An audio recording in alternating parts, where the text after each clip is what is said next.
Hello, এই particular ভিডিওতে আমি দুইটা বিষয় নিয়ে আলোচনা করব। একটি হলো এনিমেল 3 এবং তুফান 2 নিয়ে। হ্যাঁ, এনিমেল 3 দুইটা পার্ট এখনো বাকি আছে, এনিমেল 1 আসছে। তো শুরু করি।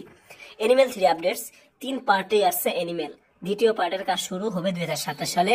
দ্বিতীয় পার্টের টাইটেল এনিমেল পার্ক এবং তৃতীয় পার্টের সম্ভবত টাইটেল এনিমেল কিংডম। তো যাই হোক, এনিমেল আসতেছে, এনিমেল 2। এখন আমি এনিমেল 1 দেখতে পারিনি, দেখবো খুব শীঘ্রই, খুব ভালো হয়েছে শুনছি। এবার আসে তুফান নিয়ে। তুফান 2 এবং 3 দুটো পার্টি আসবে। আর তুফান 1 ব্লকবাস্টার 56 কোটি, বাংলাদেশের সবচেয়ে ইতিহাস করা মুভি তুফান, এবং তুফানের পার্ট 2 আসবে, কিন্তু তুফান পার্ট 2 2025 সালে আসছে না, 2026 সালে আসছে কোরবানি ঈদে। এবং তারপরের বছর অথবা 2027-28-এর দিকে, 28 বা 29 সালের দিকে আসবে তুফান 3। হ্যাঁ, খুব ভালো করে শুনছেন, 5টা পার্টে নির্মিত হবে তুফান, 5টা পার্ট। এর মধ্যে তুফান 3 আসবে 2028, 29, 30 এর ভিতরে এসে পড়বে, অথবা 26 সালেও আসতে পারে, আসলেও আসতে পারে।